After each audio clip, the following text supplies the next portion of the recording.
Oi, pessoal, tudo bem? Seja bem-vindo a mais uma aula, essa é a nossa sétima aula. Nós vamos continuar no assunto da análise combinatória, né? Nós tínhamos dividido a aula anterior em duas, né? Na aula anterior nós vimos um pouco sobre o que é fatorial, né? E hoje nós vamos nos aprofundar um pouco mais, ver sobre arranjo, permutação, igual eu tinha citado na aula anterior, tá? Como a gente sabe, o fatorial ele é a multiplicação de todos os seus antecessores, né?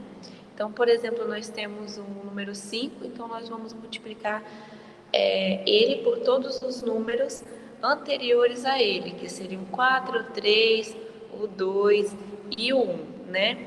Sempre maior do que zero. Tá, pessoal, como nós vimos na aula passada, a gente viu bastante sobre o que é o fatorial e também sobre as equações, né? Que primeiro a gente resolve o fatorial para assim depois a gente resolver as nossas equações básicas, que seria soma, subtração, multiplicação e divisão. Nós também vimos um pouco sobre a simplificação de um fatorial, né? E aqui a gente vai usar bastante essas duas coisas. Então, o fatorial na análise combinatória. Como a gente havia visto anteriormente, o fatorial está presente no cálculo de todos os três principais agrupamentos, que é a permutação, a combinação e o arranjo. Entender o que é o fatorial de um número é a base para a maioria dos cálculos, né, na análise combinatória. Então, vamos começar aqui com a permutação simples. Conhecemos, como permutação simples, de N elementos, todas as sequências possíveis que podemos formar com esses N elementos. E aqui a gente tem a formulazinha, né? Pn igual a N fatorial. Bom, não é diferente do que a gente viu até agora não, tá? Por exemplo, nós tivemos aquele exemplo de termos 5 cadeiras numa sala e 5 pessoas. De quantas formas diferentes essas pessoas poderiam se sentar? Então, a gente só fatorou, né? Multiplicamos os 5 pelos seus antecessores, que no total deu 120 possibilidades. Eu estou com um exemplo aqui bem parecido, né? Olha, de quantas maneiras distintas 5 pessoas podem formar uma fila em linha reta? Então, a gente está calculando uma permutação com 5 elementos. A gente tem o nosso Pn igual a n fatorial, né? A gente vai substituir o n por 5. Então, a gente tem que a nossa permutação de 5 elementos, Pn igual a 5 fatorial. E a gente tem aqui, né, a multiplicação dos seus antecessores. P5 igual a 5 vezes 4 vezes 3 vezes 2 vezes 1. E o total de 120. Então, assim, na permutação simples, sempre vai ocorrer dessa forma, tá? A gente vai apenas analisar o número de elementos que nós temos.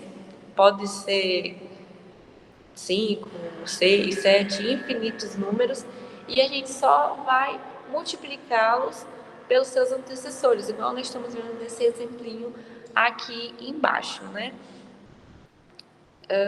Já no arranjo simples, a gente vai usar um pouco sobre a questão da simplificação, né? Para calcular o arranjo, também usamos o fatorial de um número. Conhecemos como um arranjo simples de N elementos tomados de K em K.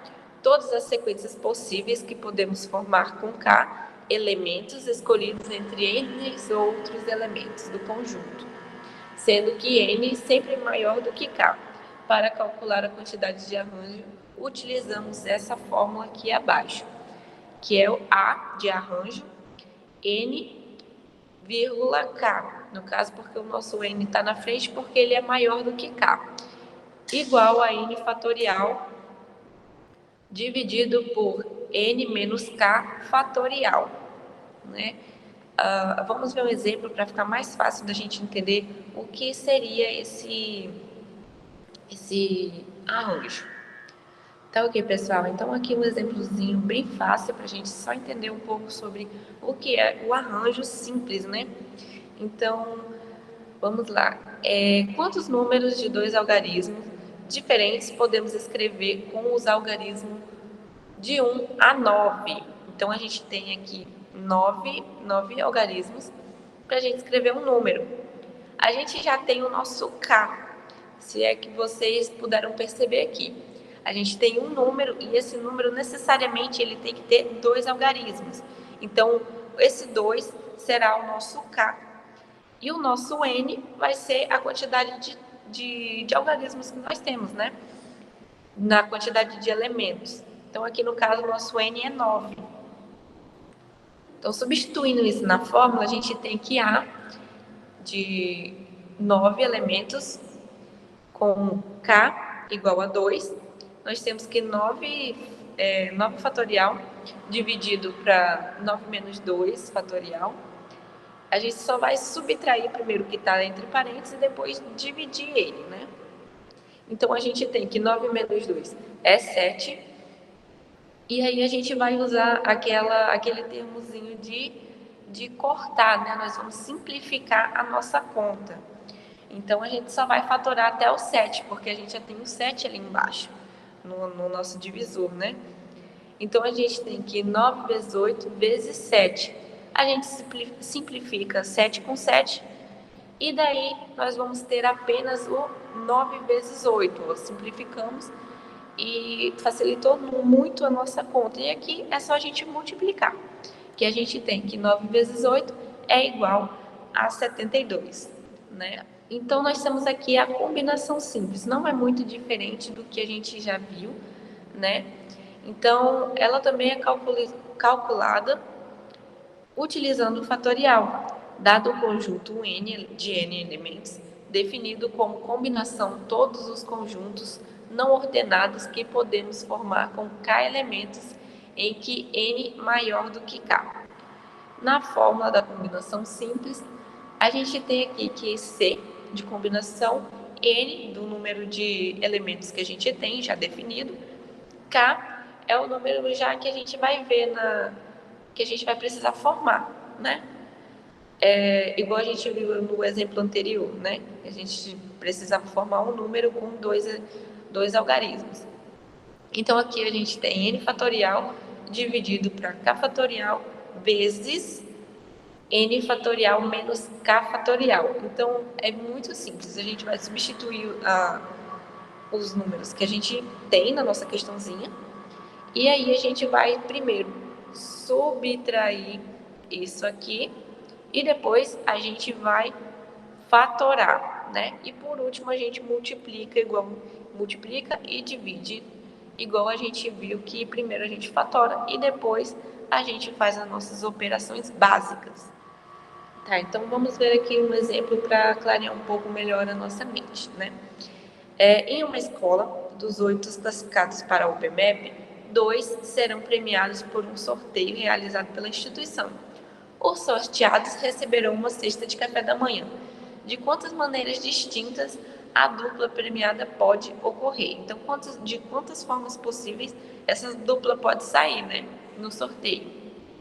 Então, a gente está calculando uma combinação com 8 elementos tomados de 2 em 2. Então, a gente tem que 8 fatorial dividido para 2 fatorial vezes 8 menos 2 fatorial. Tá. Então, a gente tem aqui, a gente primeiro vai subtrair, né, o que está dentro de parênteses, e depois a gente vai continuar a nossa continha. A gente tem que 8 menos 2 é 6 fatorial, né, porque estava entre parênteses, e a gente usa o fatorial dele. Então, a gente vai ficar com 8 fatorial dividido para 2 fatorial vezes 6 fatorial. Primeiro, a gente vai fatorar o de cima e depois a gente só vai simplificar. Então, a gente só vai fatorar o 8 até o número 6. Então, a gente tem que 8 vezes 7 vezes 6 dividido para 2 fatorial vezes 6 fatorial. Então, a gente, simplificando aí, a gente corta esse 6, elimina, e a gente só vai ter o 8 vezes 7 dividido para 2 vezes 1, que é a mesma coisa que 2, né? Então, a gente tem aqui que a nossa combinação de 8 elementos tomados de 2 em 2, que é igual a 56, porque 8 vezes 7 é igual a 56, dividido para 2. Então, a gente tem 28 possibilidades desses 2 alunos saírem mais de uma vez. Então, pessoal, na nossa equação fatorial, ela não vai ser muito diferente, tá? A gente vai ter que buscar o nosso resultado e isolar a nossa incógnita, né? Porque primeiro a gente vai fatorar e depois a gente vai descobrir o valor de x, igual nas outras equações que a gente está acostumado a fazer. Então aqui a gente tem o exemplo 1, né? X mais 4 igual a 5 fatorial. Então a gente basta calcular o valor de 5 fatorial e isolar a incógnita, né? Então aqui abaixo nós temos x mais 4 é igual a 5 vezes 4 vezes 3 vezes 2 vezes 1. Então a gente já fatorou aqui o nosso 5, né? E aí a gente tem que x mais 4 é igual a 120, aí a gente isola a nossa incógnita e temos que x igual a 120 menos 4, porque a gente alterou aí o 4 de lugar, né? Modificamos ele para o outro lado da igualdade. Então, a gente tem aqui que o nosso x vale 116. Não é difícil, né? A gente sempre vai ver aqui que primeiro a gente vai respeitar as regrinhas da matemática que a gente já conhece. Primeiro o que está entre parênteses, depois o fatorial e por último a gente vai fazer as equaçõezinhas básicas que a nossa questão está pedindo, né? Bom, pessoal, a nossa aula vai ficando por aqui. Muito obrigada por assistirem. Foi uma aulinha bem rápida e bem simples para que a gente possa ter uma noção do que os arranjos, as combinações, né? Então, vai ficar um pouco mais difícil do que esses exercícios que eu passei e vai ter alguns outros exercícios que vai precisar de uma atençãozinha maior, mas nada que com treino a gente não aprenda, né? Então, a aula vai ficando por aqui e até na live, e nós estaremos resolvendo os exercícios juntos, tá? Então, até a próxima aula.